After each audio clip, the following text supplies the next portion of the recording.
দেখি নাই তোমারে কোনদিন, তবুও হৃদয়ে অমনি। দেখি নাই তোমারে কোনদিন, কোনদিন কোনদিন কোনদিন। হে নবী নবীজি আমার, তুমি আছো হৃদয়ের গভীরে, তুমি আছো হৃদয়ের গভীরে। ভুলবো তোমায় বলো কি করে। কোরআনের পথ যত খুঁজেছি, হে নবী তোমায় তত চিনেছি। কোরআনের পথ যত খুঁজেছি, হে নবী তোমায় তত চিনেছি। কোরআনই জানিয়েছে আমায়, ওয়ারাফা'না লাকা যিকরাক। হে নবী নবীজি আমার, তুমি আছো হৃদয়ের গভীরে। আল্লাহুম্মা সাল্লি আলা।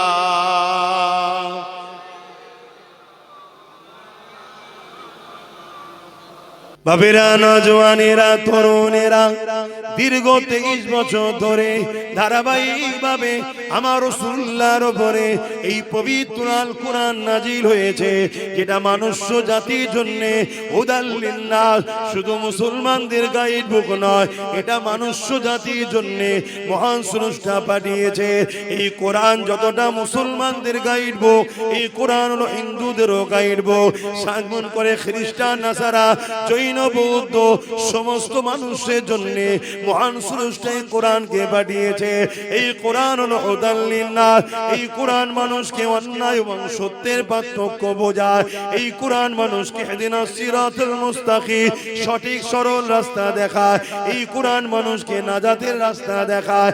এই কোরআন মানুষকে বিপদ থেকে বাঁচায়। এই কোরআন মানুষকে ন্যায় সত্য রাস্তা দেখায়। এ যুবকেরা, তরুণীরা, বাবেরা, এ নবী পাকের প্রেমিকেরা, এই বলে দিয়ে যায়, এই কোরআনকে রিসার্চ যারাই করেছে তারাই কোরআনের প্রেমিক হয়ে গেছে। আজকে সেই কোরআন আমার বাংলায় অবমাননা হবে, আর বাংলা 4.5 কোটির উপরে মুসলমান, আমরা খামোশ ভাবে এটাকে মেনে নেব, আইনের আওতায় যাব না, এর বিরুদ্ধে লড়বো না, এমন করে চুপচাপ হয়ে রয়ে যাব। মনে রেখে দিও, আল্লাহর পক্ষ থেকে জালিমের উপরে তোমার আসবে, তোমার আমার উপরও কিন্তু শাস্তি আসবে। এই মনে রেখে দিও, যে সরকার বলেছিল বিজেপির হাত থেকে বাঁচার জন্য আমাকে সাপোর্ট করো, আজ যখন বিজেপির কোন নেতা ইসলামের উপরে আঘাত দেয়, কোরআনের উপরে মিথ্যাচার করে, তোমার আমার উচিত তো সেই সরকারকে চাপ দেওয়া, অবিলম্বে তুমি একে বন্দী করো। যদি না বন্দী করো, দ্বিতীয়বার আর তোমার কথাকে গুরুত্ব দেব না। ঠিক তো নাকি? এটাই তো সুযোগ। কিন্তু মনে হয় তোমাদের সাথ দেবে, হ্যাঁ? কিন্তু আমার একটা কথা মনে হয় কি জানেন, আমি বিগত দিন দেখেছি, খুব যখন চাপে পড়ে যায়, ধরতে যত না দেরি করে, জামিন হতে তাতে তাড়াতাড়ি হয়ে যায়। এরকম হালকা কেস দেওয়া ছেড়ে ওঠে। এই কথা বুঝে আসছে না? নাই? কিন্তু আমাদের ডিউটি আছে না নাই চাপ দিবা? হ্যাঁ, দিতে হয়।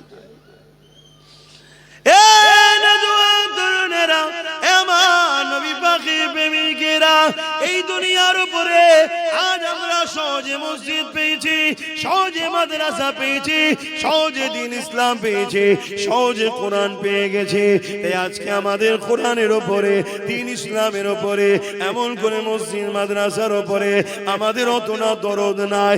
এই মুসলমানের ঘরে ছেলেরা যেভাবে বেঈমান নেতাদের জন্য লড়াই করছে, যেভাবে বেঈমান নেতাদের পিছনে সময় দিচ্ছে, তার থেকে যদি 1% এই মুসলমানের ঘরের ছেলে আল্লাহর ঘরে সময় দিত, দ্বীনের জন্য সময় দিত, কোরআনের প্রেমে সময় দিত, রাসূলুল্লাহ জিন্দেগি জীবন নিলে সময় দিত।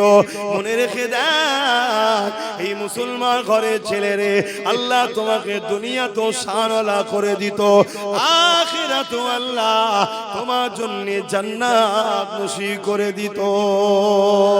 আর নবী ছেড়ে দিয়ে, আল্লাহ ছেড়ে দিয়ে, কোরআন ছেড়ে দিয়ে, দিন ছেড়ে দিয়ে যাদের পিছনে ঘুরে বেড়াচ্ছ, তারা তোমাদেরকে চুষে চুষে চুষে তোমাদেরকে বঞ্চিত করতে করতে করতে এমন জায়গায় চলে গেছো, কেউ যদি মুসলমানকে আজকে দিনে কতল করে, কালকে তাকে জামিন করিয়ে ফুলের মালা পরানো হবে। দেখলেন না কিছুদিন আগে এই কলকাতায় প্যাটিস বিক্রি করা লোকটাকে যারা মেরেছিল, তাদেরকে জামিন করে নিয়ে যে শুভেন্দু মালা পরিয়েছে না পরায়নি, আবার ওই শুভেন্দু আন্দোলন করছে বাংলাদেশের ভাইয়ের পক্ষে থেকে। ভালো কথা, আমরাও আন্দোলন করেছি, আমরা বাংলাদেশ হাই কমিশনারকে লিখিত দিয়েছি শাস্তির জন্য, কেন মানুষ মানুষের পাশে দাঁড়াবে।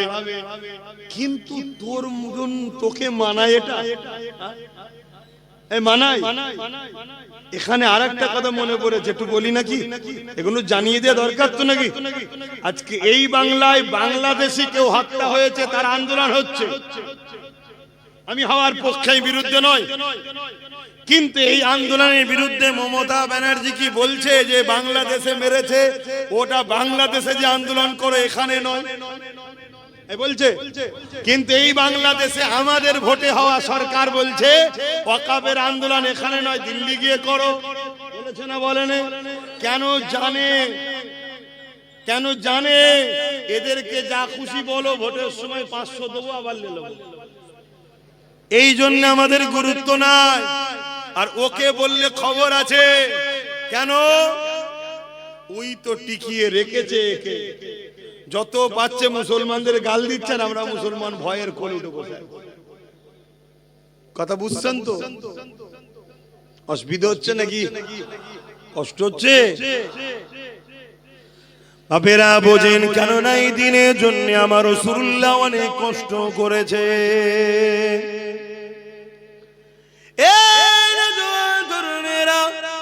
আল্লাহ নবী যখন 1500 বছর আগে 570 খ্রিস্টাব্দে মক্কা জমিনে যখন নবী আমার আগমন করলে, আল্লাহ নবী বড় হতে লাগলে, বড় হয়ে দেখতে লাগলেন মক্কার বাপগুলো নিজের মেয়েগুলোকে জেন্ত জেন্ত পুঁতে দিতে লেগেছে।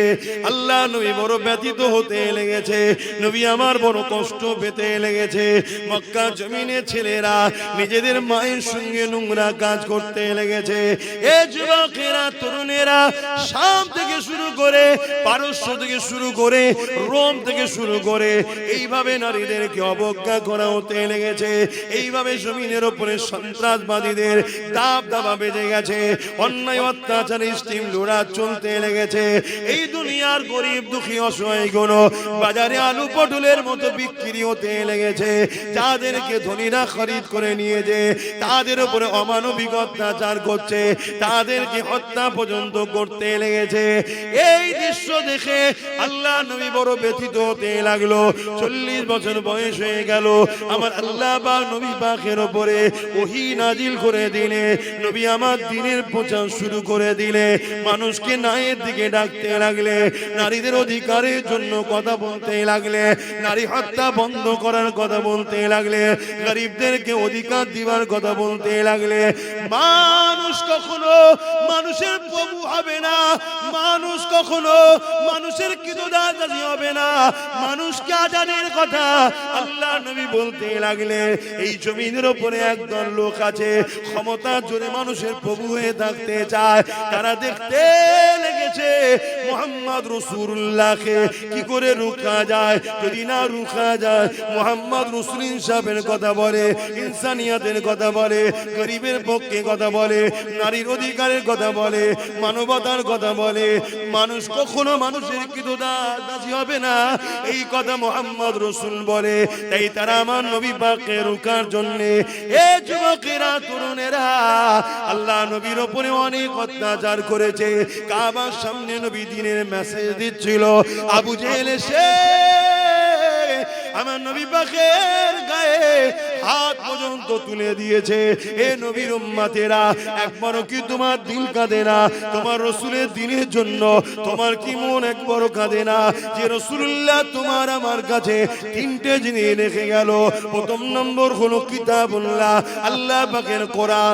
দ্বিতীয় নম্বর হলো সুন্নাতে রাসূলি, আমি রাসূল আমার সুন্নাত। তিন নম্বর হলো আহলে বাইতি, আমি নবী আমার খানদান। কিয়ামত পর্যন্ত এই তিনটেকে যারা মুহাব্বতের সঙ্গে মজবুত করে ধরবে, দুনিয়া তো অসুবিধা হবে না, আখিরাতেও চিন্তা থাকবে না।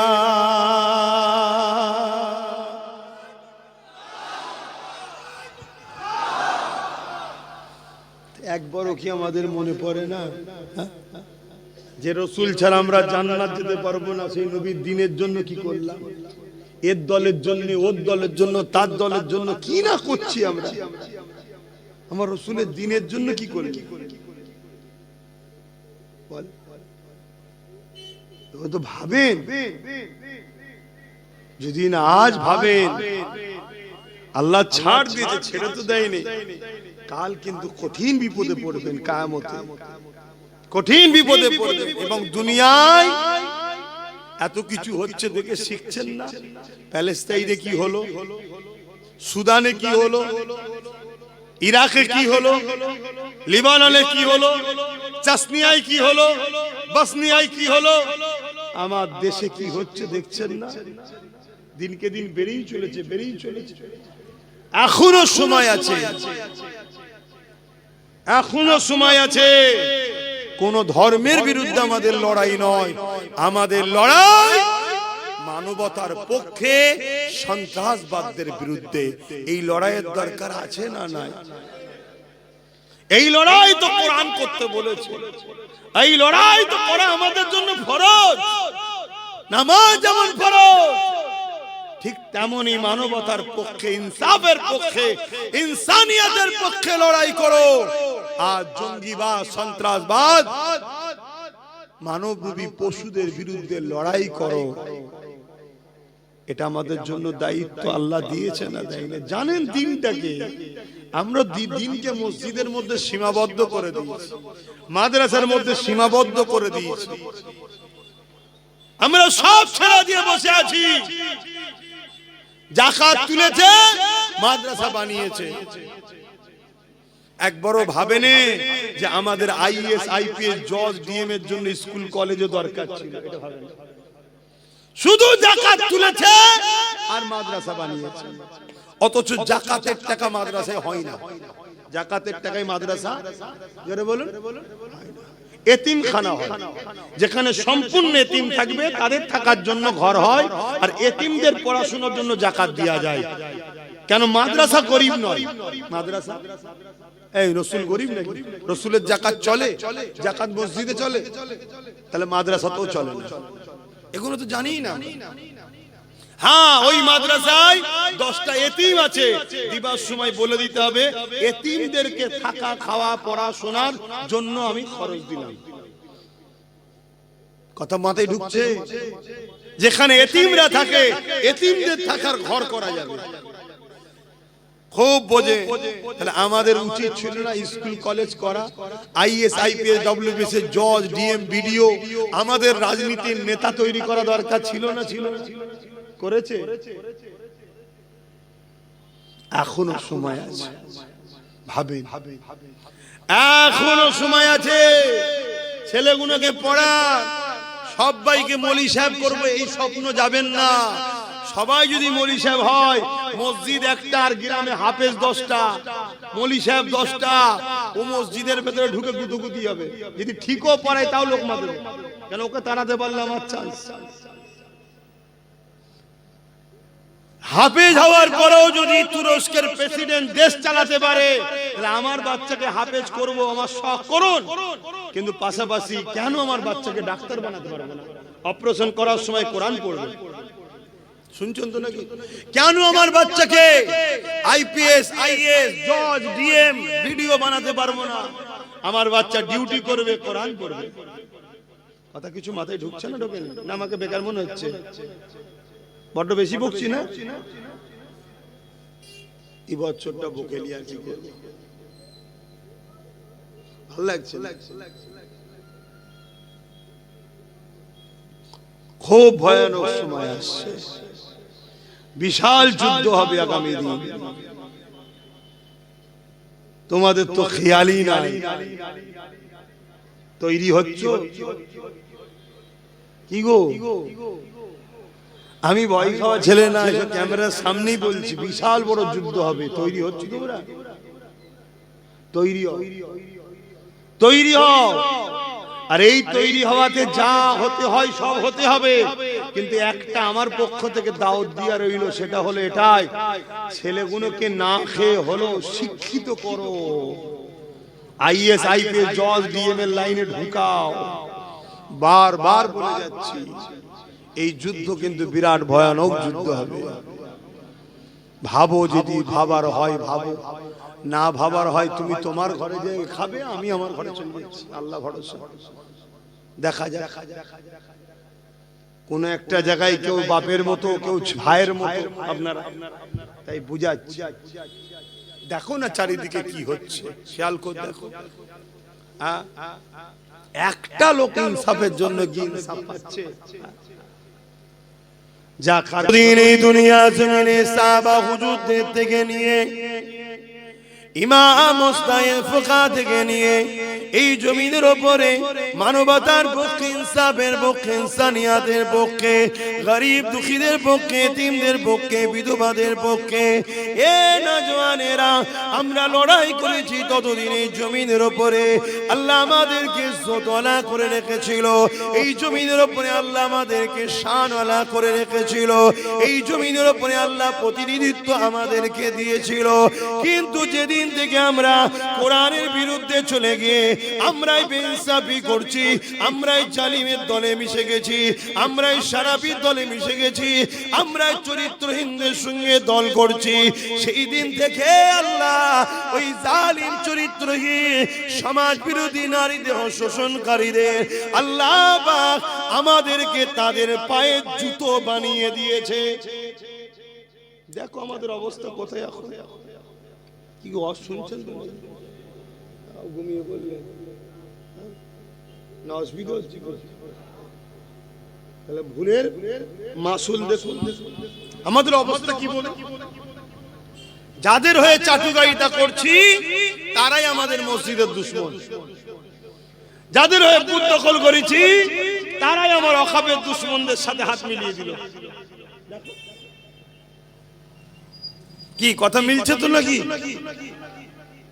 যাদের হয়ে ভাই ভাই মারপিট করেছি, নিজের কওমের মেয়ের নামে, বেটির নামে, মায়ের নামে মিথ্যাচার ছড়িয়েছি, নিজের কওমের ভাইয়ের ঘর ভেঙেছি, নিজের কওমের ভাইয়ের দোকানকে নষ্ট করেছি, যে বেঈমান মুশরিকগুলোর জন্য আজকে দেখুন তারাই আমাদের দুশমন হয়ে দাঁড়িয়ে গেছে। আমরা জলসা করতে গেলে তারা বলে হবে না, আমরা আমার গ্রামে আমার পয়সায় কাজ করব বলবে হবে না, আমি আমার জায়গায় মসজিদকে বড় করব বলবে হবে না, আমি আমার পয়সায় মাদ্রাসা করব বলবে হবে না, আমি আমার পয়সায় দিন করব তাও বলবে হবে না। তোদের কমিটি কই? কমিটির ছেলে কই? কমিটি কই? এই লোকটা উঠলো কি করে? এবার বয়স্ক মানুষ, আমি কিছু বলবো এখানে এতগুলো ক্যামেরা হচ্ছে বলে দেখে তো হুজুরের ছেলে অপমান। আরে আল্লাহ ও রাসূলের কথার বীজখানে কারো কথা চলে না? কথা মাথায় ঢুকছে না? ঢুকে না? ও সাদা মাটা লোক নাই, বেচারি বোঝে না। তোমাদের তো কমিটির মানুষের তো খেয়াল রাখা দরকার। ও ঘন ঘন আসা হয়ে গেছে না? ঠিক আছে, সামনে বছর যেও, সামনে বছরে তোমাদের তো খেয়াল রাখা দরকার। এই এতগুলো সব ক্যামেরা রেডি বসে, এইটা তো কেউ কেটে ছাড়বে। এই দেখো তোমাদের পীরের আওলাদের মনে কত অহংকার, কত মিজাজ। দেখো এটা অহংকার মিজাজের ব্যাপার নয়। আল্লাহ ও রাসূলের কথার বীজখানে অন্য কেউ এলে, বাপ মা এলেও তার কথা চলে না। কথা বুঝে আসছে না? সেই জ্ঞান বিবেক বুদ্ধি তোমাদের নেই। এইটা তো কমিটিকে খেয়াল রাখতে। কি কথা বলছিলাম ভুলে গেল?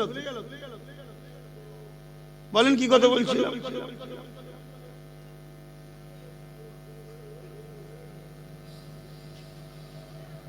এইরকম ওয়াজের পিছনে ডিস্টার্ব হলে না আমার খেয়াল থাকবে না আপনাদের খেয়াল থাকবে। আমার তো ধিৎকার লাগছে জলসা মাহফিল করা, কিন্তু ভালোবাসার মানুষগুলো এমন ভাবে টানাটানি করে দাওয়াত দিয়ে ফেলি, কিন্তু ধিৎকার লাগছে জলসা মাহফিল। সেই মহব্বত নেই, সেই আদব নেই, সেই ভক্তি নেই। আর ওই একতরফা বলা হচ্ছে, একতরফা শুনছে, কাজের কি হচ্ছে কিছু বুঝাই যাচ্ছে। আজকে এত বড় একটা কথা ইসলামের বিরুদ্ধে, কোরআনের বিরুদ্ধে, এত বড় বড় মিথ্যাচার প্রকাশ্য বলে বেড়াচ্ছে, তাদের কোনো শাস্তি হচ্ছে না। তাহলে মুসলমান, কাল তোমাকে আমাকে যখন কতল করবে মনে হয় শাস্তি হবে? তোমার আমার দাম কি কোরআনের থেকে বেশি? তোমার আমার দাম কি ইসলামের থেকে বেশি? তাহলে ইসলামের উপরে আঘাত দিয়ে, কোরআনের উপরে আঘাত দিয়ে যদি আসামিদের শাস্তি না হয়, তাহলে আফরাজ ও সানাউল থেকে শুরু করে যতজনকে হত্যা করেছে এদের আসামিদের বিচারের আশা করে, বা আবার নতুন করে যত মুসলমানকে মারবে বিচারের আশা করে কোনো লাভ আছে? আর এটাই আল্লাহর পক্ষ থেকে ফয়সালা, তোমাকে আমাকে মার হবে, জালিমদের দিয়ে মারাবে আল্লাহ। কেন? তুমি আমি আল্লাহ ও রাসূল ছেড়ে যাদের প্রাধান্য বেশি দেব, সূরা বাকারাতে আল্লাহ বলছে আমি আল্লাহ তাদের হাতেই তোমাদেরকে মিটাবো। আমার নওজওয়ানেরা, তরুণেরা, এই কোরআনকে নিয়ে যুগে যুগে হাজারো ষড়যন্ত্র হয়েছে। এই কোরআনকে ভুলবার করার জন্য পৃথিবীর জমিনে লক্ষ কোটি ডলার টাকা যুগে যুগে ধরে খরচ করে আসছে। কিন্তু মনে রাখবেন, এই কোরআনের কাছে সবাইকে মাথা নত করে দিতে হয়েছে। দুনিয়ার সব বিষয় যখন সবাই দরজা বন্ধ করে দেয়, নতুন নতুন মুসিবতের কোনো সমাধান খুঁজে পায় না, ওই জায়গায় কোরআন দুটো হাত তুলে বলতে লেগেছে, আসো আসো, প্রতিটা সমস্যার সমাধান একমাত্র দিতে পারে আমি কোরআন, আমি দিতে পারি। আমার দেশের হুকুমত নোটবন্দি করলো কি জন্য? সন্ত্রাস মুক্ত করবে বলে। পেরেছে? বলুন বলুন। আর আমার রাসূল মক্কা মদিনা থেকে এমন সন্ত্রাস বন্ধ করেছে, আজকে 1450-1500 বছর হয়ে গেল। মক্কা মদিনায় সন্ত্রাস তো দূরের কথা, আপনি যদি 1 কিলো সোনার একটা বাক্স বিস্কুট ওপেন যদি রাস্তায় ফেলেও রাখেন, 1 মাস পরেও যদি যান ওটাকে পাবেন। এ শুনছেন তো নাকি? এটা কোরআন দ্বারা সমাধান হয়েছে। আজকে যারা কোরআনের বিরোধী করছে, তাদের রাজত্বকালীন রেপ যেন পুরি মুরগির মতো হচ্ছে, প্রতিনিয়ত কন্টিনিউ রেপ হচ্ছে। অথচ কোরআন 1500 বছর আগে যে রাজ শিখিয়ে দিয়ে গেছে, সেই মক্কা মদিনাতে রেপ তো দূরের কথা, কোন নারীর দিকে কেউ বুড়াই নজরে তাকানো, ইফটিজিং করার এখনো পর্যন্ত কেউ সাহস পায়নি। বলুন সুবহানাল্লাহ। এটা কোরআনের মধ্যে শুনছে। এরা আবার কোরআনের সমালোচনা করছে। বাবেরা, নওজওয়ান, তরুণেরা, এ নবী পাকের প্রেমিকেরা, কোরআন শরীফকে যারা মুহাব্বত করে, ভালোবাসে, প্যার করে, কোরআনের পক্ষে যারা দাঁড়াবে, কিয়ামতের দিনে আল্লাহ পাক কোরআনকে সুন্দর করে সাজিয়ে দেবে, যেটা লৌহে মাহফুজে রয়েছে। ওই কোরআন কিয়ামতের দিনে আল্লাহ পাকে আরশে আজিমের নিচে এমন করে হাঁটাহাঁটি করতে থাকবে, আল্লাহ পাক তাকে কুদরতি ক্ষমতা দেবে। ওই সময় সে কোরআন আল্লাহ বলবে, আমার কালামুল্লাহ, আপনি কি আমার কাছে আজকে কিছু চান? ওই সময় কোরআন বলতে লাগবে, ও রব্বি আল্লাহ পাক, দুনিয়ায় যারা আমাকে সিনার মধ্যে রেখেছিল, মুহাব্বত করেছিল, পড়েছিল, চুমা দিয়েছিল, আদর করেছিল, আজকের কঠিন দিনেতে আমি আল্লাহ আপনার কাছে তাদের জন্য শাফাতের আশা করি। আল্লাহ নবী জানিয়ে দিলে, ওই কিয়ামতের দিনে কোরআনের প্রেমিকদের ঘরে আল্লাহ কোরআনের রমজানের ওসিলায় নাজাত দিয়ে দেবে। আরো জোরে বলুন সুবহান।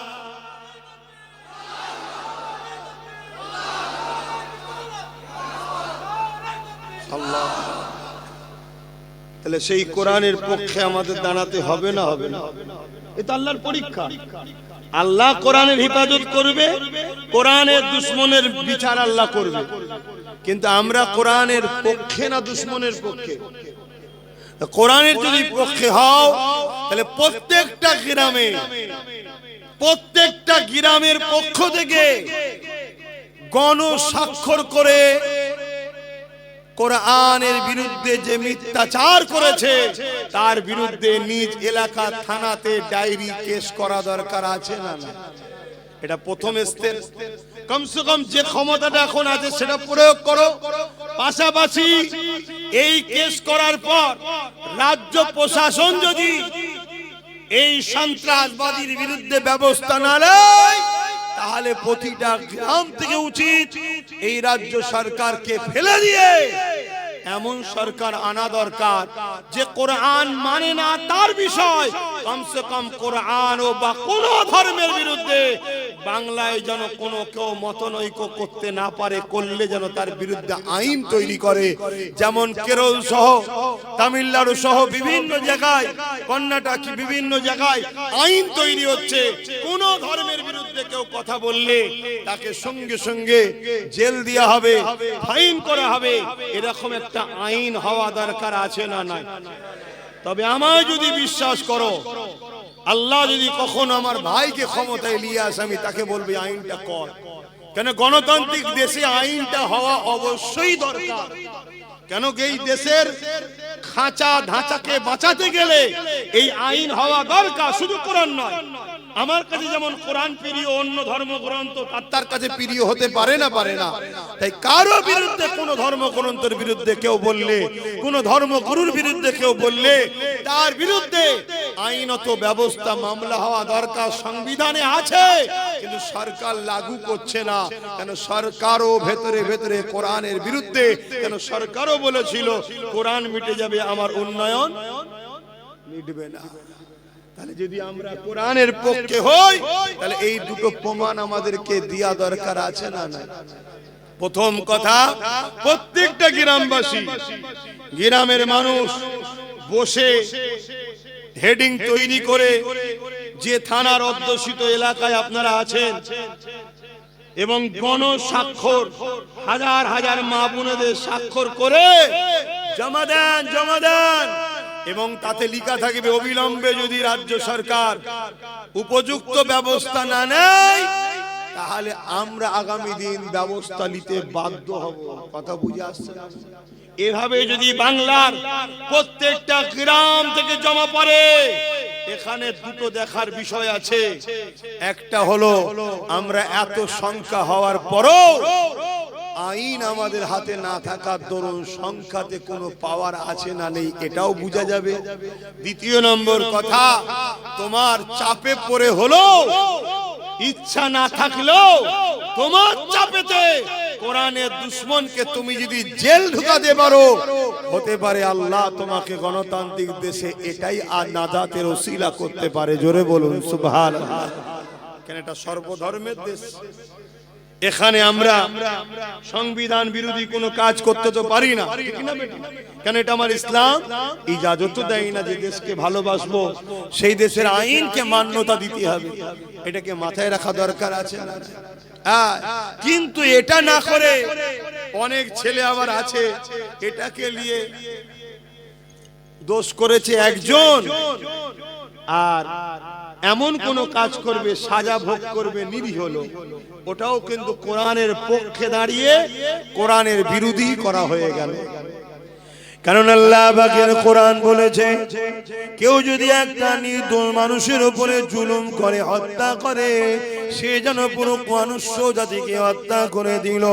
আল্লাহ নবী কোরআন আল্লাহ পাকের কোরআন আরো জানিয়েছে কেউ যদি একটা মানুষকে সাহায্য করে একটা মানুষের বিপদে সাথ দেয় সে পুরো মানুষ জাতিকে বিপদ মুক্ত করে দিল। সেই কোরআন কখনো হিংসা ছড়াতে পারে? তাহলে উদ্দেশ্য কিছু আছে না নাই? একটা চুক্তি হয়েছিল মক্কার মুসলমানদের সাথে মক্কার মুশরিক জালিম অত্যাচারী শাসকদের সাথে। এটা যুদ্ধের চুক্তি, মনে রাখবে। চুক্তি হয়েছিল। কি চুক্তি? শান্তি চুক্তি। সেই চুক্তিকে, অনেক বড় কথা, সেই চুক্তিকে যখন মক্কার ওই জালিম মুশরিক অত্যাচারী শাসক আবু জেল, উতবা, সাইবা, আবু লাহাব বাহিনীরা ভঙ্গ করে, যখন সেই চুক্তিকে ভঙ্গ করে মুসলমানদের হত্যা করে, জুলুম করে, অত্যাচার করে, তখন আল্লাহ পাক বললেন তারা যখন শান্তি চুক্তি ভঙ্গ করে তোমার ভাইদের ঘরে মুসলমানদের উপরে, নিরীহ মানুষের উপরে জুলুম অত্যাচার করছে, এই যারা করছে এদের বিরুদ্ধে তোমাদেরকে লড়াই করার ইজাজত দিলাম। যেখানে পাবে তাদেরকে বন্দী করো, তাদেরকে কতল করো, কারণ এরা সমাজে শান্তি বিঘ্ন করছে। শুনছেন তো নাকি? এদের মধ্যে থেকে যারা এই জুলুম করেনি বা জুলুম করেও ফেলেছে, যদি ক্ষমা চেয়ে এলাই, আল্লাহর কোরআন তার পরের আয়াতে বলছে তাদেরকে তোমরা ক্ষমা করো এবং নিরাপদ জায়গায় তাদেরকে থাকতে দাও। বলুন সুবহানাল্লাহ। ধরুন আমাদের দেশে একটা চুক্তি হয়েছে, একটা ইন্ডিয়া, ভারত, একটা পাকিস্তান ভাগ হয়েছে তো নাকি? চুক্তি হয়ে গেছে, এদিকটা তোর এদিকটা আমার। কিন্তু দেখা যাচ্ছে এই চুক্তিকে ভঙ্গ করে পাকিস্তান যদি আগ বেরিয়ে এসে আমার দেশের উপরে জুলুম করে, অত্যাচার করে, দেশবাসীকে বোম মারে, গুলি করে, শান্তিকে নষ্ট করে, চুক্তিকে ভঙ্গ করে, আমার দেশের আইন ব্যবস্থা বা আমার দেশ তখন কি বলবে? যেখানে পাবে পাকিস্তানিদেরকে মারো। কি বলা দরকার আছে? এজন্য বলো কেন? তারা চুক্তি ভঙ্গ করেছে, আইন অমান্য করেছে, একটা সিস্টেমকে ব্রেক করে সমাজে সন্ত্রাসী শুরু করেছে, খুন শুরু করেছে, নারীদের উপর অত্যাচার শুরু করেছে। অতএব এদেরকে শাস্তির দরকার আছে না? সেই রকম একটা সিস্টেম মক্কার তৎকালীন সময় যারা শাসক ছিল, আবু জেল, উতবা, সাইবা, আবু লাহাব, এরা বড় বড় ক্ষমতাশালী, সমাজ বিরোধী, চরিত্রহীন ছিল। এরা মক্কা মদিনার উপরে, সাহাবা হুজুরদের উপরে বড় জুলুম অত্যাচার করেছে। তার জন্য একটা চুক্তি হয়েছিল, সন্ধি হয়েছিল। এই সন্ধিতে একতরফা মক্কার মুশরিক জালিম অত্যাচারীরাই বলেছিল, একতরফা বলেছিল আমার রাসূল শান্তির স্বার্থে সব মেনে নিয়েছিল, সব মেনে নিয়েছিল। এমনকি আমার রাসূল পাক সাল্লাল্লাহু আলাইহি ওয়াসাল্লামের নাম মুবারককে রাসূল লিখাতে তারা বলেছিল রাসূলটা কাটতে হবে। আল্লাহ নবী নিজে হাতে করে মুছেও দিয়েছে শান্তির স্বার্থে। শুনছেন? এরপরে ওই মুশরিক জালিম অত্যাচারী গুলো তারা জোর করে জুলুম করে এই শান্তি চুক্তিকে ভঙ্গ করে মুসলিমদের হত্যা, মুসলিমদের নারীদের উপর অত্যাচার, তাদের পশুকে ক্ষতি করা, তাদের ক্ষেত খামারকে ক্ষতি করা, নানা রকম ভাবে ক্ষতি শুরু করেছে। আল্লাহ পাক তখন বললেন 4 মাস যে যুদ্ধের মাস নিষেধ আছে, যখন পার হয়ে যাবে, এরা যখন জুলুম করছে, অতএব এদেরকে উপযুক্ত শিক্ষা দিবার ইজাজত তোমাদেরকে দিলাম। কথা বুঝে আসছে না? আজকে যেমন এইটা যদি হওয়ার দরুন, জালিমকে বিরুদ্ধে লড়াই করার দরুন, সন্ত্রাসদের বিরুদ্ধে লড়াই করা, যদি কোন একটা ধর্ম বা ধর্ম গ্রন্থের উপরে কেউ আঘাত দেয়, আর এটা মূলত বাংলাদেশে একটা আমার গায়ের ইসলাম ভাইকে কিছু লোক পিটিয়ে মেরে আগুন দিয়ে পুড়িয়ে দিয়েছে, দেখেছেন তো? দেখেছেন? আচ্ছা, এই কাজটাকে আপনারা কেউ সাপোর্ট করেন? এই মেরে দেওয়া পুরানো ইসলাম ইজাজত আছে? ইসলামে তো পুরানোই হারাম। ইসলামে যদি কারো কার্টুন তৈরি করে পোড়াও, ওটাও ইসলামে নিষেধ। এই যে আমরা আন্দোলন করতে গিয়ে অনেক সময় বিভিন্ন নেতাদের কার্টুন তৈরি করে পোড়াই না, ওটাও ইসলাম বিরোধী, কিন্তু আবেগে করে ফেলে অনেকে, ওটাও কিন্তু ইসলাম বিরুদ্ধে। কেন ইসলাম পুরানোর পক্ষে নয়, কেন এই চেহারাটাকে আল্লাহ বড় সুন্দর করে বানিয়েছে, ইসলাম ইজাজত দেয়নি। কিন্তু আমার প্রশ্ন হচ্ছে, বাংলাদেশে আমার এক ভাইকে হত্যা করা হয়েছে, পুরানো হয়েছে, এটা নিন্দনীয়, এটা অন্যায় কাজ। যারা করেছে সমাজ বিরোধী, তারা জঙ্গি সন্ত্রাস যাই বলবে, তাদের সর্বোচ্চ শাস্তি আমি মনে করি মৃত্যুদণ্ড দেওয়া দরকার। কিন্তু বাংলাদেশের আইন কি করবে, তার দেশের আভ্যন্তরীণ ব্যাপার তারা জানে, কথা বুঝে আসছে না? কিন্তু এইটা হওয়ার দরুন যদি কোরআন দোষী হয়ে যায়, কেন ওখানে নাকি মুসলমানরা মেরেছে বা নরের তকবীর আল্লাহু আকবার দিয়েছে, এই কারণে ইসলাম ও কোরআন যদি দোষী হয়, তাহলে আমার ভারতবর্ষে আফরাজুলকে জ্যান্ত মানুষটাকে আগুন দিয়ে পুড়িয়েছিল যারা, তারা তো হিন্দু সমাজে, তারা জয় শ্রীরাম বলে। এরকম অহরহ আমার দেশে হচ্ছে না, হয়নি? জয় শ্রীরাম বলে বলে পিটিয়ে পিটিয়ে মারছে না, মারে না, খুন করছে না, করে না। তার জন্য কি তাহলে আমরা মুসলমান বলবো যে রাম জঙ্গি ছিল? এই বলবো, এই বলবে তোমরা? না, বলা যাবে না। কেন? একটাকে অন্যায় করার জন্য একটা কারণ নাম লিয়েছে বলেই তাকেই যে খারাপ বলতে হবে এমনটা নয়। কেন? কেউ দোষ করলে সে দোষী। স্কুলের একটা ছাত্র যদি ভুল করে, তার জন্য কি প্রতিষ্ঠানকে বন্ধ করে দেন নাকি আপনারা? কথা বলুন। আমার দেশের অনেক হিন্দু ধর্মের ভাইয়েরা, তারা আজকে পাকিস্তানের সঙ্গে গুপ্তচর হয়ে আছে, প্রায় ধরা পড়ছে না, পড়ে না। এই যে বোম মারলো বিভিন্ন জায়গায় হিন্দু ধর্মের লোক, এর জন্য কি তাহলে বলবো হিন্দুরা সব পাকিস্তানিদের সঙ্গে সেটিং আছে? এই বলবো হিন্দুরা ভারতের সঙ্গে গাদ্দারি করছে? না, এটা বলা ঠিক হবে না। যে ভুল করেছে সে দোষী।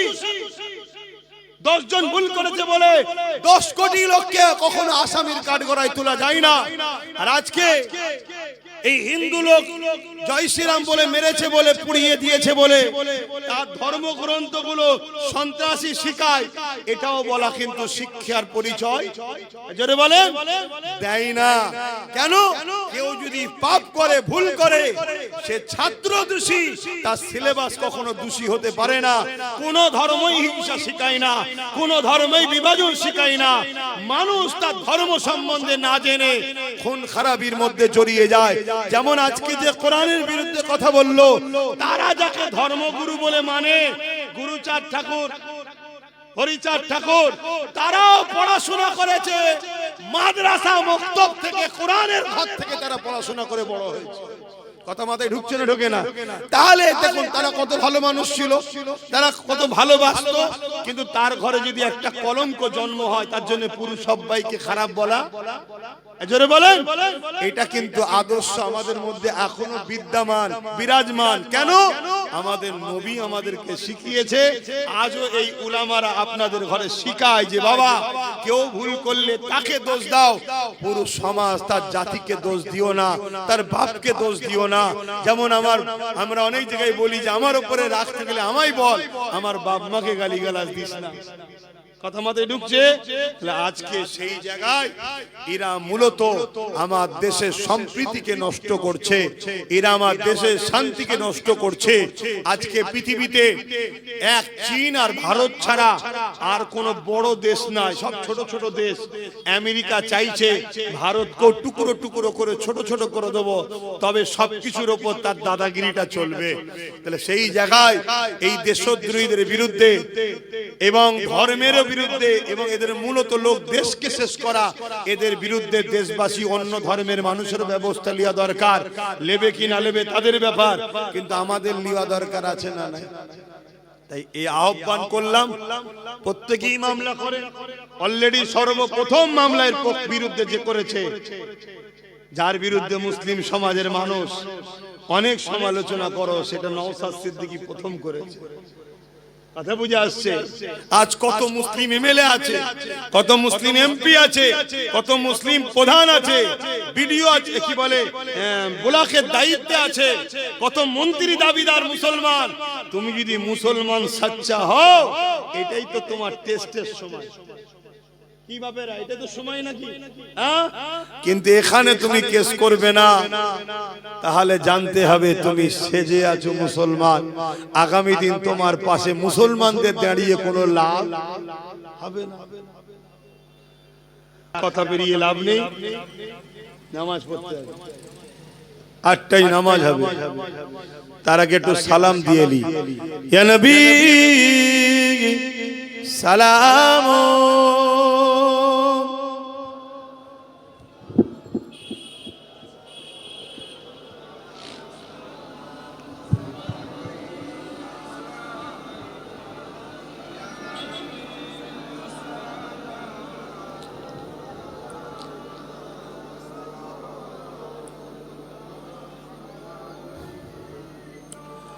طلع البدر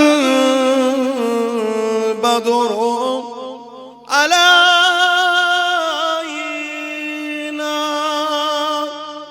من شنيات الوداع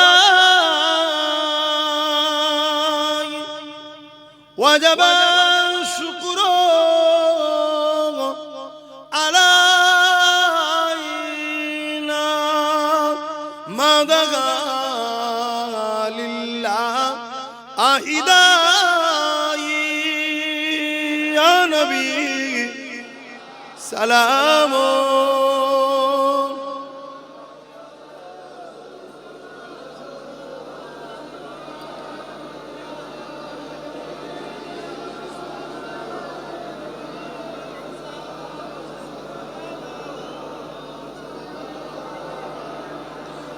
জিবরাইল দিলে এ যে আওয়াজ খুলে দাও আসমানের দুয়ার এসেছে নবী ঈদের সরদার করিতে আল্লাহ আরো দিদার নবী সালাম ইয়া রাসূল ইয়া হাবিব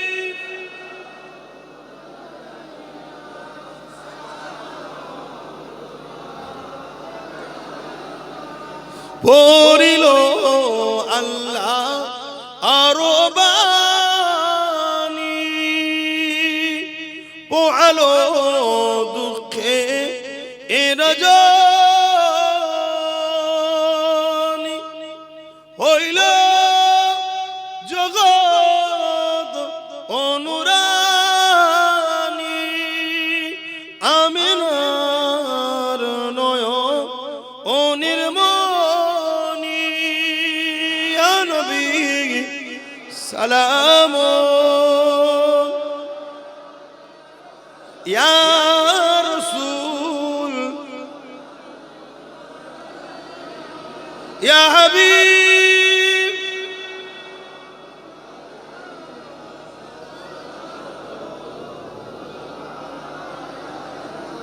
বালাগাল উলা বিকামালিহি كسبت دجى بجماله حسنت جميع خصاله صلوا عليه وآله اللهم صل على سيدنا مولانا محمد وعلى آله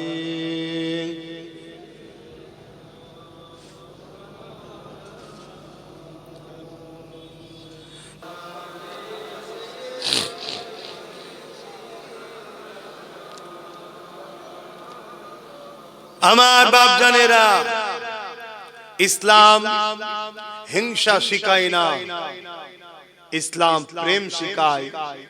তবে ইসলাম জালিমদের বিরুদ্ধে, গাদ্দারদের বিরুদ্ধে, চরিত্রহীনদের বিরুদ্ধে, নারী অত্যাচারীদের বিরুদ্ধে, সমাজ বিরোধী, সভ্যতা বিরোধী, এক কথায় ইনসানের যে ইনসানিয়াতটা যখন শেষ হয়ে যায়, তাদের বিরুদ্ধে কিন্তু ইসলাম যুদ্ধ লড়াই করতে হুকুম দিয়েছে।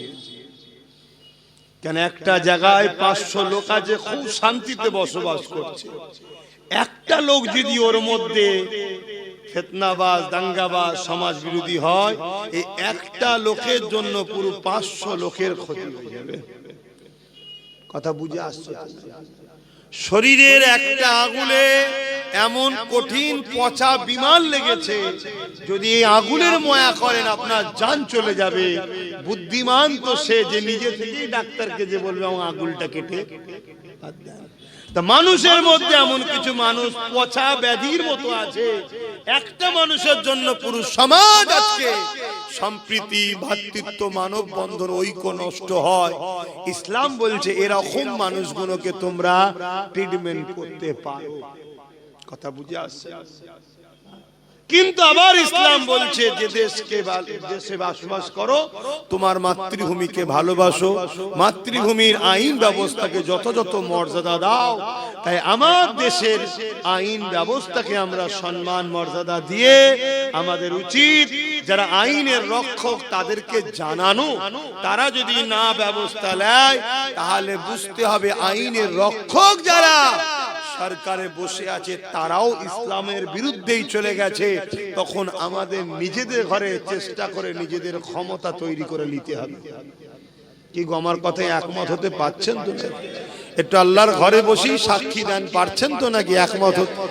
হাত লম্বা করে তুলবেন যারা একমত হতে পারে, আমি জোর করছি না। একমত হতে পারছেন তো?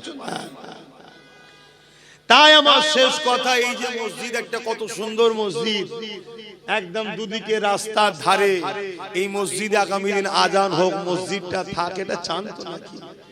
যদি চান তাহলে এই মসজিদ যেমন তৈরি করেছেন, এই মসজিদের পাহারাদারকেও তৈরি করুন।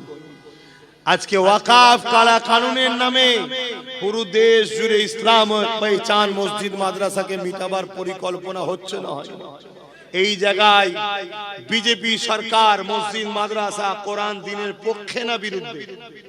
আওয়াজ দে বলুন, বিরুদ্ধে। জালিম না জালিম নয়? বলুন, জালিম। আমার রাজ্য সরকার কেন্দ্র সরকারের আইনকে মেনেছে না মানেনি? তাহলে এরা দুজন এক হলো না? হলো না? তাহলে এরা দুজনই মসজিদ মাদ্রাসা কোরআনের পক্ষে না বিরুদ্ধে? বিরুদ্ধে। সেই জায়গায় নবী বংশের ছেলে নওশাদ কোরআনের পক্ষে, দিনের পক্ষে, মসজিদ মাদ্রাসার পক্ষে না বিরুদ্ধে? যদি পক্ষে না হতো তো সুপ্রিম কোর্টে কেস করে লড়ছে কেন এখন? আজও যে মসজিদ মাদ্রাসা, ঈদগাহ, কবরস্থান গুলো দাঁড়িয়ে আছে, ওটা নওশাদের মামলাতে এখনো চলছে। তাই আপনাদের উচিত হবে একজন ধর্মগুরু হিসাবে, এটা কোনো অন্যদিকে নিলে হবে না, এটা ধর্মগুরু হিসাবে আমার ভালোবাসার মসজিদের পক্ষে যে দাঁড়াবে তার পাশে আমাদের দাঁড়ানো দরকার আছে না নাই? তাই নওশাদের হাতকে শক্ত করার আহ্বান আপনাদেরকে জানালাম। আর এরা দুজন যে মসজিদ মাদ্রাসার বিরোধী করছে, এদেরকে ধ্বংস করার জন্য ওসিলা হিসাবে আপনাদেরকে ঐক্যবদ্ধ হওয়ার আহ্বানও করলাম। এটা করার অধিকার আছে না? ভাবছেন না তো হুজুর আবা হিসাব রাজনীতির কথা কেন বললো রে বাবা? এটা ভাবছেন না? নবী দিবসের মেম্বারে ইসলাম বিদ্বেষীদের নিয়ে এসে, রাজনীতির নেতাকে নিয়ে এসে, তখন রাজনীতি হয় না? ইফতার পার্টির নামে আমার ধর্মের একটা বৃহত্তম ফরজ কলেমা, নামাজ, রোজা, 3 নম্বরে যেটা আছে, সেই ইফতার পার্টির নামে গপ গপ করে সারাদিন গিলেছে যেগুলো, সেগুলোকে নিয়ে এসে কি রাজনীতি নয়? ঈদগাহ কোথায়? ঈদগাহ, এটা ঈদগাহ নাকি? এই ঈদগায় যখন ঈদের নামাজ হয়, মা বোনেরা আসে, আমার ধর্মের ঈদের নামাজে আমার মুসলিম মেয়ে আসতে পারে না। কলকাতায় ঈদের নামাজে রাজ্য সরকারকে নিজে রাজনীতি নয়? কোটি কোটি টাকা আমার তোমার ট্যাক্সের টাকায় দীঘাতে মন্দির করা এটা ধর্ম নামে রাজনীতি নয় কি গো? এই আজকে নিউ টাউনে 1100 কোটি টাকা আমার তোমার টাকা, জনগণের টাকা, দেশবাসীর টাকা, বাংলার মানুষের ট্যাক্সের টাকা জায়গা ধর্মের স্থানের জন্য দিয়ে দিল। অপরদিকে ওই নিউ টাউনে তোমার আমার গাঁটের পয়সায় মসজিদের টাকাকে জোর করে দখল করে রাজ্য সরকার হিটকোকে দিয়ে দিচ্ছে। তাহলে এরা মসজিদের দুশমন নয়? এরপরও যদি কোনো মুসলমান এদেরকে শক্তিশালী করে তার ঈমান থাকবে? একটু ভাব, পাওয়ার তৈরি করে। আগামী দিন বড় ভয়ানক। মৌলানা দরকার, ইমাম দরকার, ইমাম দরকার, কিন্তু ইমামের ফু দিয়াতে কেস হয় না। আর হুজুরের পানি পড়াতে তোমার জেল থেকে বেরিয়েও যাবে না। বার করার জন্য লোক দরকার, এটাও দরকার, ওটাও দরকার, দাওয়াও দরকার, দোয়াও দরকার। কি দাওয়াও দরকার, দোয়াও দরকার। আমরা নাই দোয়া করলাম, হুজুর মৌলী সাহেব মিলে দোয়া করছি, কিন্তু দাওয়াটা কে দেবে? তা নওশাদের সাথে যদি আরো গোটা 30 যদি শক্তিশালী হবে না কমবে? এটা ভাববে। যাক, আমি আর কথা বাড়াচ্ছি না, নামাজ পড়তে হবে। আমার মুরব্বী আব্বাজান গুলো রয়েছেন, আমার কথাতে কেউ কষ্ট পেলেন না তো? আমার পর্দার আড়ালে মা গুলো শুনছেন, 1000-1200 টাকায় বিক্রি হয়ে যাবেন না। ওই কিছুদিন আগে বিহারে ভোট হয়ে গেল, আমার অনেক মা বোনেরা নেচেছিল বিজেপির মিটিং এ গিয়ে, খুব নেচেছে। একটা হাত মাথায়, একটা হাত কোমরে দিয়ে খুব নাচছে। 10,000 টাকা দিয়েছে। কত? 10,000 টাকা। খুব নেচে। কিছুদিন পরে আবার দেখছি ফটোতে কাঁদছে। মিডিয়া জিজ্ঞেস করছে কি হয়েছে, তারা হিন্দিতে বলছে, अरे भाजपा 10,000 रुपया दिए थे, हम तो जाके वोट दे दिए है बीजेपी सरकार को, तभी बीजेपी का गवर्नमेंट हुआ, गवर्नमेंट होके हमारा ही घर तो रहे। 10,000 টাকা নিয়ে আমরা বিজেপি কে ভোট দিয়েছি, বিজেপি ক্ষমতায় এসে এখন আমাদেরই ঘর ভেঙে তুলে দিচ্ছে। কথা কিছু মাথায় ঢুকছে? তাহলে আজকে ওই 1,000-1,500 যদি আমার মা বোন যায়, কাল যখন ঘর ভেঙে দিয়ে বাচ্চাকে কোলে নিয়ে রাস্তায় লাইন দিয়ে শীতের সময় কাঁদতে যাবেন মা বোনেরা, তখন আমাদের কিছু করার থাকবে না। মুরগি আমরা পুষি, চাল খাওয়াই, কেন? কুটুম আসলে জবাই করে খাওয়াবো তাই। কথা মুজে ঢুকছে? 1000-1000 কোটি টাকা খরচ করবে, কিন্তু পরবর্তীতে তুমি টিকে থাকার জন্য তোমার হাতে লাঠি আছে তো, পাওয়ার আছে তো, না বিপদে পড়ে যাবে? ডিফেন্স করবে কে? ভাবো। তো সেই জায়গায় আমি আপনাদের ভালোবাসি, আপনাদেরই ছেলে, আপনাদেরই ভাই, আপনাদের পীরের আওলাদ। আমার দায়িত্ব আছে বলা। জোর করছি কি কাউকে? না, জোর করব ভালো লাগলে না, ভালো না। অনেকে ফোন করছে, অনেক কিছু সমস্যা, অনেকে ফোন করছে, অনেক কিছু সমস্যা। আমি বলছি আমি দোয়া করছি। বলছে হুজুর দোয়াতে কি হবে? আমি বলছি কেন? তোরাই তো বলেছিলি হুজুরের ছেলে রাজনীতি করবে, কেন দোয়া করবে তো? কথা শুনছেন না? বলছে আমাদের সেই একটা সময় ছিল। আমি তাহলে জেগেছি যখন, চেষ্টা কর, চেষ্টা কর। সবাই মিলে আগে ঘরটা করি, তারপর তো ঘরের ভেতরে ঢুকে যে থাকবি, তখন ঠান্ডা লাগবে না কি? তো যাক, কথাই কথা বেড়ে যাচ্ছে, নামাজ পড়তে হবে। এ মাহফিল প্রতি বছরে হয়, এসেছি, ছেলেরা যাচ্ছে, একটু পকেটে হাত দেন, যা যা খুশি একটু শরীক হন, অসুবিধা আছে? যারা বাইরে রয়েছেন কি গো, কষ্ট পেলেন নাকি আমার কথাতে? একটু হাত তুলে দেখান না, আমার সাথে আছেন তো নাকি? বাইরের গুলো সাথে আছেন তো? আলহামদুলিল্লাহ। যদি না থাকেন তাও আমার অসুবিধে নাই, দেখে খুশি হলো, দেখে খুশি হলাম। দেন। আবার হঠাৎ করে শুনছি নাকি 2 দিন ঈদের ছুটি, 2 দিন কুরবানির ছুটি দিয়েছি নাকি? তা টোপে টোপ টোপ মাছ ধরতে গেলে কি লাগে? টোপ টোপ। যদি বংশী একবার লেগে যায়, ও সারা রাত পুকুর ঘুরিয়ে লাস্টে কড়াতেই তুলবে। আর মনে রেখে দিও, যতটুকু যা হচ্ছে একটা ছেলে চাপেই হচ্ছে। কেন? মিজাজ লিলেই বলছে ভাইজানের কাছে চলে যাচ্ছি তাহলে অমনি বলছে না রে আব্বা শোন শোন শোন শোন কি লাগবে বল কি লাগবে বল। তাহলে বিরোধী থাকা ভালো না খারাপ? ও যত শক্তিশালী হবে তত বাজারে তোমাদের ডিমান্ড বাড়বে, শুনছেন তো? তত ডিমান্ড বাড়বে। তেজপাতা হয়েও না, নুন হও নুন। শুনতে খারাপ লাগে কিন্তু নুন এত খতরনাক জিনিস, না দিলেও বিপদ আর বেশি দিলেও বিপদ। কথা বুঝে আসছে? না দিলেও বিপদ, বেশি দিলেও নুন হও।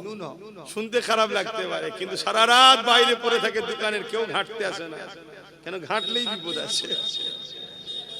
তো যাই হোক, আমার দায়িত্ব বুঝালাম, যদি বোঝেন আর আল্লাহ যদি সাহায্য করেন তোমার আমার বাচ্চা কোনো বেঁচে যাবে, তোমার আমার বাচ্চা কোনো বেঁচে যাবে। তাই তোমার আমার বাচ্চারা স্কুলে যেতে পারবে না, এমনি তো স্কুল বন্ধ, 25,000-এর উপরে স্কুল বন্ধ। মুসলমানের ছেলেরা বা গরিব মুসলিমরা তো প্রাইমারিতে স্কুলেই পড়ে, বড় লোক কজন আছে রে বাবা মিশন টিশনে পড়াবে, ঠিক না? পড়াশোনা শেষ। আর যদিও বা যায় সেখান থেকে বেঁচে আসবে কিছু তো সন্দেহ, আর যদি আসে সে তো ধর্ম টর্ম ছেড়ে দিয়ে আলাদা আলাদা কোয়ালিটি হয়ে যাবে। কথা বুঝে আসছে না? তাহলে এই জায়গায় কমসে কম তুমি আমি যদি একটু রুকে দাঁড়াতে পারি, আমাদের বাচ্চাগুলো বেঁচে যাবে।